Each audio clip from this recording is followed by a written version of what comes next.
The most powerful military on earth has ordered 200,000 attack drones. Ukraine, a country fighting for its survival, will build somewhere between 6 and 7 million this year alone. Read that again, because the gap is not a rounding error, it is a gulf. From here in Europe, this is one of those stories that quietly rearranges how you see the world. For decades, Washington told allies that American technological supremacy was the foundation of Western security.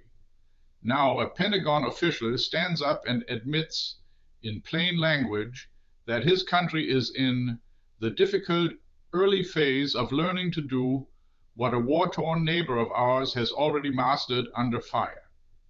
The man running the American drone program, Travis Metz, did not sugarcoat it. The United States is, in his own words, playing catch-up. A $1.1 billion program has produced orders for just under 200,000 small attack drones through February. Ukraine, meanwhile, has turned its entire economy into a distributed weapons workshop because Vladimir Putin's illegal war of aggression left it no choice. Necessity, it turns out, builds better factories than budget lines. The Pentagon knows the stakes. Its chief spokesman calls drones and autonomous systems the most significant battlefield innovation of this generation. He warns that adversaries are producing millions of unmanned systems every year across every domain.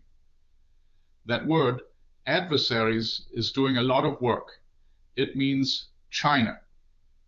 And here is where the story turns genuinely awkward for Washington. Metz estimates that the overwhelming majority of the drones the United States bought in an earlier phase were probably fitted with Chinese motors. Let that settle.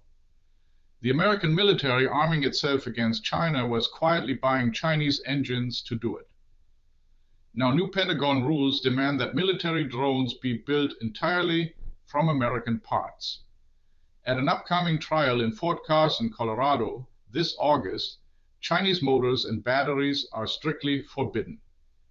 Metz admits this makes everything harder and harder. And this is the part Europeans will find quietly telling. 6 Ukrainian firms were invited to those Colorado trials. The condition for any future American contract? They must move their production to American soil.